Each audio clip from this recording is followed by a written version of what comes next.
Welcome to Be Bold Branding. Hi everybody, today we are covering a provocative topic. It's agent versus broker, whose brand wins?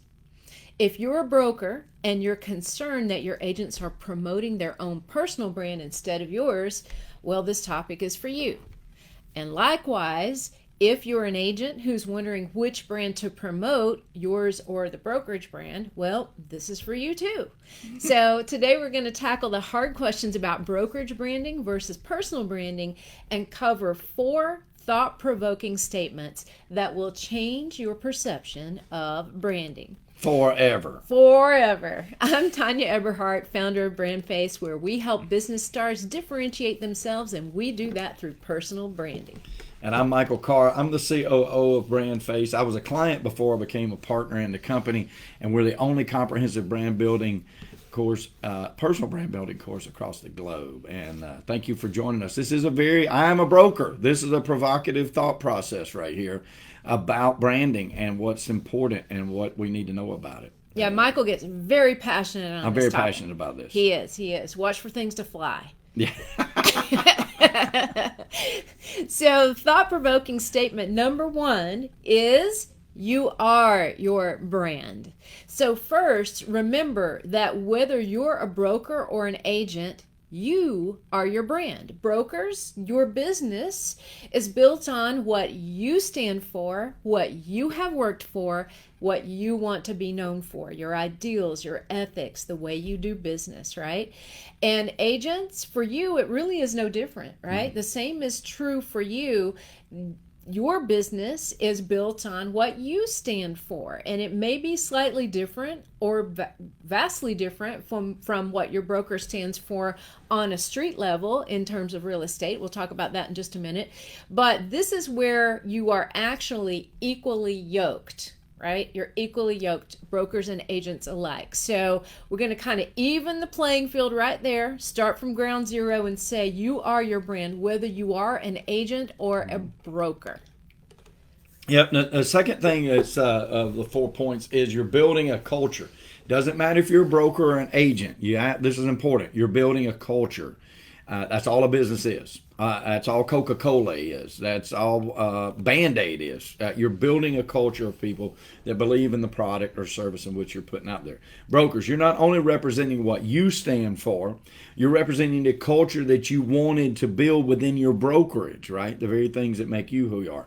That's why good leaders make good organizations. Bad leaders make bad organizations. Bad organizations can still be successful organizations and still be bad organizations. I could name a few right now. Well, I'm not going to. But you have to keep in mind that your agents will represent the culture, your culture, while adding their brand to its value, right? The way I like to say it is you're creating an organization whose value is worth more than the sum of its parts, right? So brokers are building their culture. Their culture is customers as well as agents that they are attracting in. Agents are taking their culture that they're learning from their broker and they're adding other parts of their brand, which builds the culture of the whole.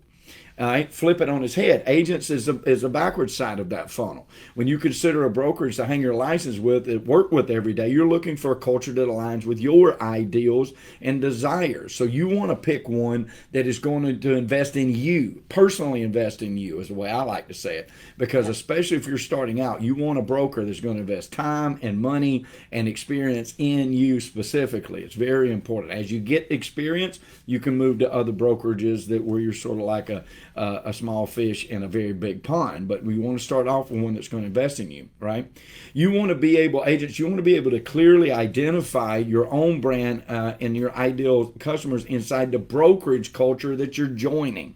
Smart brokers know that if you are building your own book of business, you're also building their book of business. Exactly. Okay. Number 3 is you each have soldiers at your disposal. So let's look at the brokerage side for a moment. Your brokerage is only as strong as the people who represent it. Okay. Mm-hmm. You and your brokerage, first of all, stand for something, your culture, as Michael said, and that brand can be maintained and extended by hiring the right agents and also allowing them to promote their own strengths. Very important. They're actually soldiers for you 24/7. And like Michael said, as long as they fit into your culture, they don't have to be matchy, as we say. Right. They don't have to match everything that you do or stand for, but they have to fit into that culture, right? And they can soar with their own strengths and stand on their own merits. And that's actually what builds upon the strength of the brokerage. Because let's face it, you could have a brokerage that stands for something, but you could have individual agents underneath that brokerage that go after certain subsets of ideal customer base for each one of them, and tap into multiple ideal customer bases because of their own individual strengths. So they're actually soldiers for you 24/7. On the agent side, your brand is a soldier that works for you 24/7, and your brand will actually extend to your customers and your peers as well. So it's a brand, as we say, that can help you make money even while you sleep, because your brand precedes you. If it's defined, developed, and displayed very well on the brokerage side or the agency side or the agent side, it's going to be something that people can interact with and see and take part of and witness, even if they're not in the same room with you, and even while you sleep, guys, while you sleep. So you both have soldiers. Yep. All right, you better have if you're going to survive. All right, number 4 is promote and protect. I like this one again. I'm going to flip it. I'm going to talk to agents first instead of brokers first. Agents. You may ask yourself, is it really possible to promote your own brand and still abide by the regulations and protect the brand and culture of your brokerage at the same time? And the answer is a resounding yes, of course. You can do that, because that's what we're doing. Whether you realize it or not, that's what we're doing. Promote your individual brand. Protect your brokerage's brand. It's very important to Michael Carter Associates. I can tell you, we've built to the successes that we have had solely because we live by that acumen. You do not join Michael Carter Associates that you do not put Michael Carter Associates before you, because Michael Carter Associates is the one that's going to look after you, right? It's the one that feeds the leads, so you've got to feed it back, right? And so you want to take that first. Promote your brand. Protect your broker's brand. Take it everywhere that you go with pride. Because if you can't do that, you shouldn't be with that broker, right? If you're not doing that broker a favor by staying, and you're surely not doing yourself one. They give you the ability to do what you do because of their expertise, and because most of the time, all the time, I guess, they've taken the risk already. They're providing the brick and mortar. They've spent the hundreds of thousands, maybe millions on advertising to get the leads and stuff like that. You've got to protect your broker. Brokers, same way. Now, I feel like in this day and age we're living in, this is lost. Brokers, you should have your brand well-defined, developed, and displayed so that not only attracts your ideal customer, it also helps you attract exactly the kind of agents that you want to be a part of your culture. Now, that part is done, even in big box, right? Because big box over here started years ago saying, look, we don't need a cut of your commissions. Just pay us this exorbitant monthly fee, and you can keep 100%.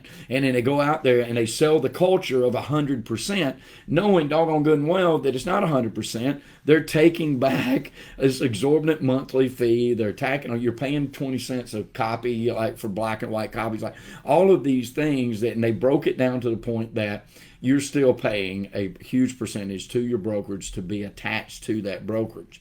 But if you join a brokerage that is building a culture where everybody has the right and the freedom to be able to go out and build their own business with individualism, then you're going to be in a place that you can actually foster a better way to bloom, is what it really boils down to. Brokers, your marketing, your branding guidelines for your agents should be clearly defined, but allow the individualism that encourages discretionary effort, especially if your boutique brokerage style, like Michael Carter Associates is, or if you're even smaller, or if you're, a home-based brokerage. There's a lot of people make a lot of money at the kitchen table with their brokerage, right? There's nothing wrong with that. I started that way myself, and there's nothing wrong with that. And you might even want to keep your brokerage that size. But look, you need to be bringing people in that think like you do, your little mini-me's that think like you do, but then they add their discretionary effort to it, and then their culture that they're building on your culture becomes a part of your culture. It is always about a rising tide rises all ships. And you want to promote that individualism, right? Many big box brokerages are discouraging that these days. They discourage the individualism. They want everybody's page to look the same. They want everybody to be the cookie cutter, to be the order taker, effectively, right? And there's nothing wrong with that inside their culture.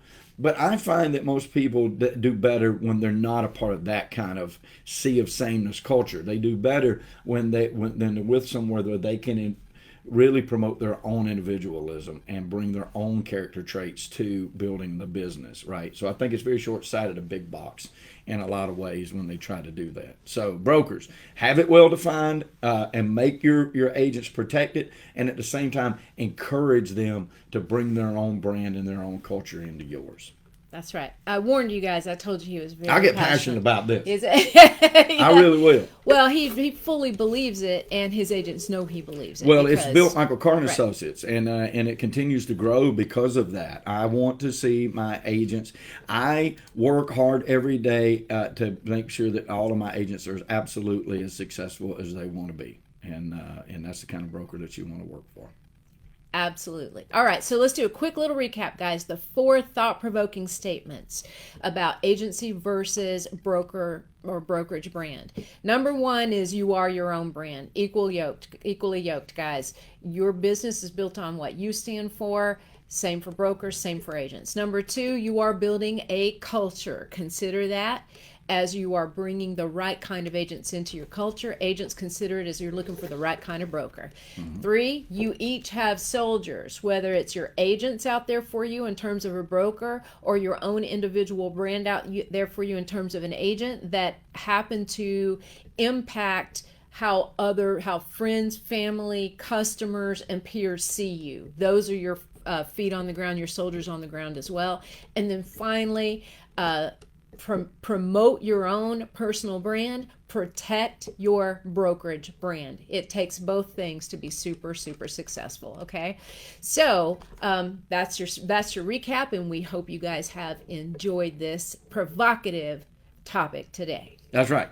Hey, listen, we know what that a lot of times people talk about branding out here. We're finding that a lot of people are talking about personal branding. We're finding when we do the research that a lot of people are really just marketers. We wrote the book on it, literally what it boils down to. And we know that you guys have a lot of questions out there because it's fairly new and it's beginning to catch some legs and grow. So we came up with discussyourbrand.com. discussyourbrand.com to help you get started immediately and book your free 30-minute session with one of our staff. Might even be one of us. We try to fill calls when we can, and it would be great to talk to you about that, just to see if you got a brand or you got an idea for a brand or you want to know more about branding. We love to talk about it, so call us. It's free. Absolutely. And if you like topics like the one you heard today, well, we encourage you to please like it, love it, share it, and ding, subscribe so you can get alerted with each new episode. Yep. Hey, folks, listen, we do all of this for prosperity. And when we say prosperity, we're not just talking about money, right? We're talking about the 360 of the abundant and content life. And that's what we want for everybody. We know at BrandFace that prosperity favors the bold. So we say be bold, folks, especially with your brand. And thank you, Miss Tanya, for everything. We hope you guys have a great day. Yes, thank you, Michael. Everybody have a great day. We'll see you next time.